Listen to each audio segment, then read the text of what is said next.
The nation is still reacting to a Facebook post by Mississippi State Representative Karl Oliver. Over the weekend, he said Louisiana lawmakers should be lynched for removing Confederate monuments in New Orleans. Some say he should be removed from office, but is that possible?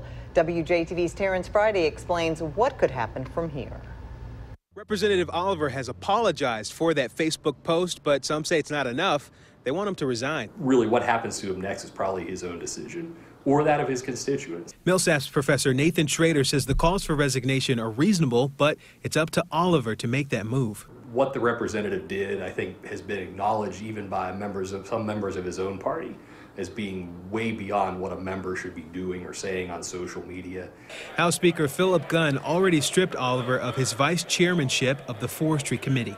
Since then, several groups have pushed for him to resign.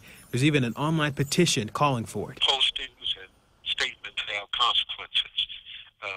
I'm not certain that will happen, but I do know that we have been very troubled here in Washington. And part of the fallout was other leaders reacting to that post. Representatives John Reed and Doug McLeod liked the Facebook message.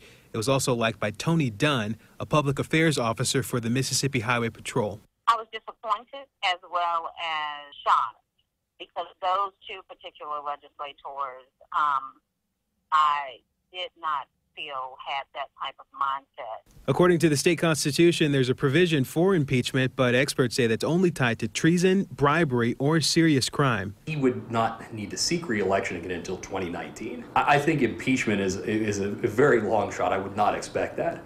But I do think the kind of thing that is a real possibility is as the pressure continues to mount, he should probably do the right thing and step aside. And we have called Representative Oliver today trying to get comment from him about what his plans are moving forward. We have not heard back from him. In Jackson, Terrence Friday, WJTV 12.